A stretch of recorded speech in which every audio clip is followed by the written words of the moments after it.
Hello everyone, मैं हूँ देव और आज आया हूँ नए ट्रांसलेशन स्ट्रक्चर के साथ। आज हम लोग सीखेंगे कि वह कमाने लगा या वह रोने लगा या मैं हंसने लगा जैसे सेंटेंसेस को इंग्लिश में कैसे ट्रांसलेट करते हैं या बोलते हैं। तो आइए हम सबसे पहले इसको जान लेते हैं कि इसकी आइडेंटिटी क्या है। तो दोस्तों, जब भी क्रिया के अंत में लगा, लगी, लगे इत्यादि लगा हो या रहे क्रिया के साथ में, तो इसके रूल होते हैं। इसके 2 रूल होते हैं बेसिक से, और ऐसे कहें तो इसके कुल 4 रूल होते हैं, लेकिन वो कोई ज़्यादा बड़ा नहीं है, वो बस V first and V four का टर्म है। तो आइए पहले इसका हम फर्स्ट रूल जान लेते हैं। पहला जो रूल है वो है subject plus began, BEGAN, began, begin नहीं, began plus to plus V first plus object, या इसे हम ऐसे भी कर सकते हैं subject plus begin plus V four plus object. तो फर्स्ट एंड सेकेंड स्ट्रक्चर में देखें तो दोनों एक ही है, बस 2 + V1 की जगह मैंने V4 ले लिया है। और इसका दूसरा जो एक और अलग प्रकार से स्ट्रक्चर बनता है वो है सब्जेक्ट प्लस स्टार्टेड प्लस 2 + भी फर्स्ट प्लस ऑब्जेक्ट। यहाँ हमने बिगेन के जगह स्टार्टेड लगा दिया है, स्टार्टेड, या इसे हम 2 + भी फर्स्ट के जगह हम V4 भी रख सकते हैं, सेम जैसे हमने फर्स्ट में किया था, फर्स्ट के सेकेंड में। तो सेकेंड के सेकेंड में हम इसे ऐसे बना सकते हैं subject plus started plus V first plus object. तो एक बात हम सीख रहे हैं कि या तो T + भी फर्स्ट आएगा या तो V4 आएगा। तो आइए हम देखते हैं कि इसे हम कैसे बनाएंगे। एक एग्जाम्पल है, जैसे कि वह कमाने लगा। एग्जाम्पल है वह कमाने लगा, तो हम सब्जेक्ट के लिए रखेंगे ही, उसके बाद मेरा आता है बिगेन, उसके बाद आता है टू, उसके बाद आता है हमारा क्रिया यानी वर्ब अर्न। तो ही बिगेन टू अर्न, या हम इसे अगर 2 + भी फर्स्ट न लगा के V4 लगाएंगे तो इसका हो जाएगा ही बिगेन अर्निंग। या इसके सेकेंड स्ट्रक्चर के साथ अगर बिगिन न लगा के स्टार्टेड लगाएं तो ही स्टार्टेड टू अर्न या ही स्टार्टेड अर्निंग। तो ये तो हमारा पॉजिटिव सेंटेंस का हो गया। आइए हम अब जान लेते हैं नेगेटिव सेंटेंस का कैसे बनाएंगे।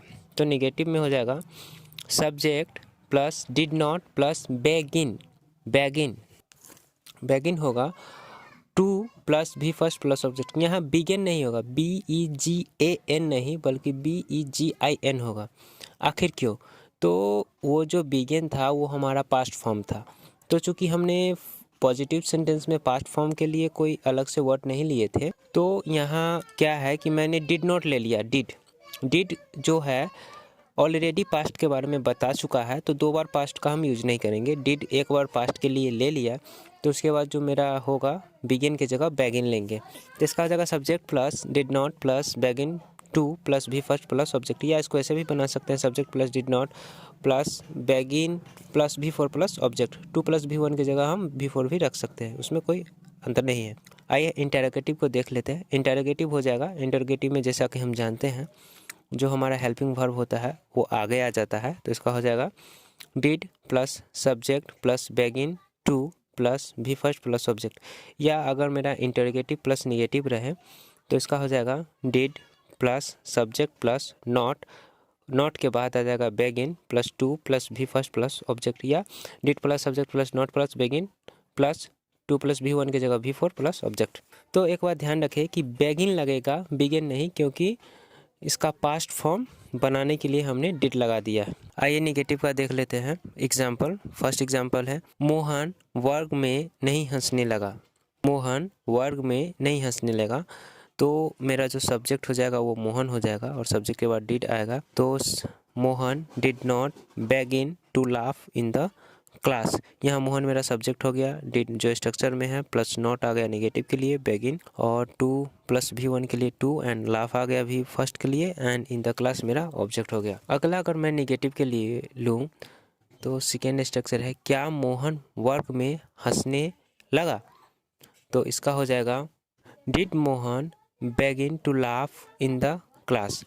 तो डिड आ गया मेरा इंटरोगेटिव के लिए फर्स्ट, मोहन मेरा सब्जेक्ट, बेगिन जो स्ट्रक्चर के साथ है, 2 + लाफ यानी 2 + भी फर्स्ट, इन द क्लास मेरा ऑब्जेक्टिव। या इसे और 3 तरीके से बना लेते हैं जैसे हम बनाते हैं। Did Mohan begin laughing in the class, और did Mohan started to laugh in the class. Did Mohan started laughing in the class.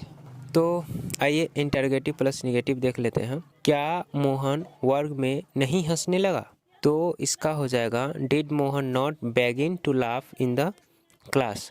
Did हमारा इंटरोगेटिव के लिए, उसके बाद सब्जेक्ट, उसके बाद नॉट, उसके बाद बेगिन, उसके बाद टू प्लस भी फर्स्ट के लिए, to laugh in the class मेरा ऑब्जेक्ट। या इसे हम ऐसे भी बना सकते हैं, did Mohan not begin laughing in the class. यहाँ टू प्लस लाफ की जगह हमने लाफिंग यूज़ कर लिया। ओके, आई होप यहाँ तक तो आपको समझ में आ गया होगा, और अगर समझ में नहीं आया है तो एक बार और पीछे से देख लीजिए। तो आइए हम कुछ एक्सरसाइज कर लेते हैं, और मैं क्वेश्चन दे देता हूँ, आप अपने नोटबुक में इसे सॉल्व कर लीजिएगा, बना लीजिएगा। उसके बाद जब मैं आंसर बताऊँगा तो आप फिर रिज्यूम करके और आंसर मिला लीजिएगा। फर्स्ट क्वेश्चन है एक्सरसाइज का, मेरे पिताजी मुझे पढ़ाने लगे। सेकेंड है, वह लड़का एक आवेदन लिखने लगा।